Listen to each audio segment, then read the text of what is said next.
வணக்கம் நண்பர்களே, நீங்கள் பார்த்து கொண்டு இருப்பது உங்கள் கௌசிகா ரிவ்யூ. சரி வாங்க வீடியோக்குள்ளே போய் என்ன நடக்க போகுது அப்படின்னு சொல்லிட்டு பார்த்தீங்கன்னா, நம்ம வெண்பா இருக்காங்களா, அவங்க இருந்து தான் அம்மாவுக்கு எவ்வளவோ சப்போர்ட் பண்ணுறாங்க. அவங்களால முடிஞ்ச எஃபெக்ட் இது எல்லாமே போட்டுன்னு இருக்காங்க. அதே சமயத்தில் நம்ம விஜய் ஒரு பக்கம் மனசு மாதிரி சரி ஓகே நம்ம பொண்ணு கஷ்டப்படுறா, நம்ம பொண்ணு இனிமேல் கஷ்டப்படக்கூடாது அப்படின்னு சொல்லிட்டு மல்லிகிட்ட நார்மலாக கேஷுவலாக பேச ஆரம்பிக்கிறாங்க. அப்படி இருந்தாலும் அதே சமயத்தில் மறுபக்கம் அவங்க அண்ணன் வந்து இங்கே பண்ண விஷயம் எல்லாமே ஒரு பக்கம் இவங்களுக்கு தெரியுக்கானுங்க. எப்போ பார்த்தாலும் நம்ம மல்லியை பிடிச்சிரு உங்கள் அண்ணன் என்ன பண்ணான் அப்படின்னு சொல்லிட்டு ராஜேஸ்வரி கேட்க ஆரம்பிக்கிறோம். உடனே இங்கே பாருங்கள், எங்கள் அண்ணன் ஆசை இங்கே வந்து துணி எடுத்து வந்து கொடுத்தாரு. அந்த துணியை எடுத்து கேவலம் இதில் போட்டு வச்சுருக்காங்க வீடு துடைக்கிறதுக்கு. இந்த மாதிரியெல்லாம் பண்ணால் எனக்கு கஷ்டமாக இருக்குமா இருக்காதான்னு சொல்லிட்டு கேட்குறாங்க. உடனே ஆமாம் அவங்க அண்ணா பண்ணான். ஏன்டா உங்கள் அண்ணா வீட்டுக்கு வெளியே நின்று அவன் பாட்டு கேவலமாக கொடுத்து அனுப்பினா அதெல்லாம் வாங்குறதுக்கு நான் வேணா பிச்சைக்கார கொடுங்கம்மா, நம்ம வீட்டுக்குள்ளே வந்து கொடுத்தானா அவங்க அண்ணன் குறைஞ்சி போயிடுவானா அப்படி இப்படின்னு சொல்லிட்டு கேட்குறாங்க. உடனே இவரும் இருந்துன்னு ஒரு பக்கம் அதுதான் ஷாக்குன்னு சொல்லிட்டு எடுத்துக்கிட்டு எங்கள் அக்கா சொல்கிறதுல என்ன தப்பு இருக்குது, ஒரு மருமகனை பார்க்க வராங்கன்னா எப்படி வரணும், வீட்டுக்குள்ளே வந்து தானே கொடுக்கணும், இந்த முறைக்கடா தெரியாதவங்க அண்ணன் நீ எல்லாம் யார் சொல்லி பார்க்கலாம் அப்படி இப்படின்னு சொல்லிட்டு திட்ட ஆரம்பிச்சுறாங்க.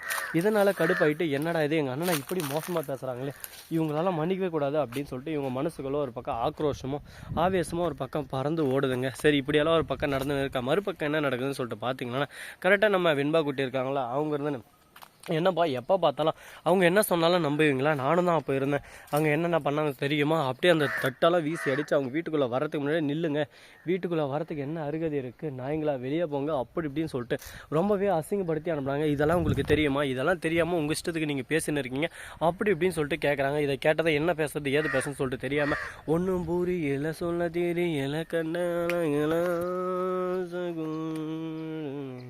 அந்த மாதிரி ஒரு பக்கம் போயின்னு இருக்குங்க. சரி இப்படியெல்லாம் ஒரு பக்கம் நடந்ததுனால மறுபக்கம் என்ன நடக்குதுன்னு சொல்லிட்டு பார்த்தீங்கன்னா, நம்ம விஜய் இருக்கார்ல, அவரால் முடிஞ்ச வரைக்கும் எல்லா எஃபெக்டும் போட்டுன்னு தான் இருக்கார்.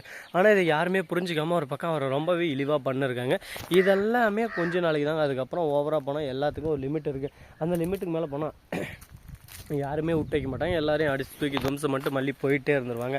மல்லி எதுக்காக அமைதியாக இருக்காங்க அப்படின்னு சொல்லிட்டு பார்த்தீங்கன்னா, தான் அண்ணங்கிட்ட வாக்கு கொடுத்துட்டு வந்துட்டு இருக்காங்க.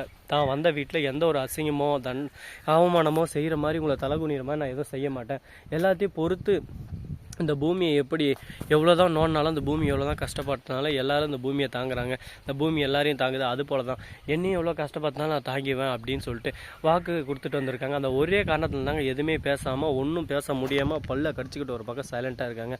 சரி பரவாயில்ல, இதெல்லாம் ஒரு பக்கம் நடந்துன்னு இருக்கேன். அதே சமயத்தில் மறுபக்கம் என்ன நடக்க போகுது ஏது நடக்க போகுது அப்படின்றத குட்டி விவரம் நீங்கள் தெரிஞ்சுக்கணும்னு நினைக்கிறீங்களா, அதுக்கு நீங்கள் பண்ண வேண்டியது ஒரே ஒரு விஷயம் தாங்க. அப்படி என்ன விஷயம் அப்படின்னு சொல்லிட்டு நீங்கள் கூடிய விரைவில் கூடிய சீக்கிரம் தெரிஞ்சுக்க தான் போகிறீங்க.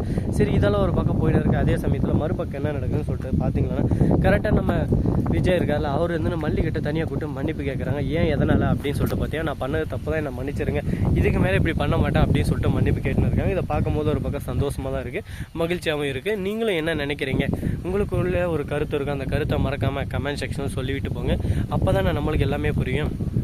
ஸோ நண்பர்கள் இந்த வீடியோ பிடிச்சிருந்தா லைக் பண்ணுங்கள், கமெண்ட் பண்ணுங்கள், ஷேர் பண்ணுங்கள், டிங் பெல்லை தட்டி விட்டு போங்க, அப்போ தான் நான் போகிற அடுத்தடுத்த வீடியோ உங்களுக்கு உடனுக்குடன் வரும். மிக்க நன்றி, தேங்க்ஸ் ஃபார் வாட்சிங், டாடா, see you, நன்றி, வணக்கம்.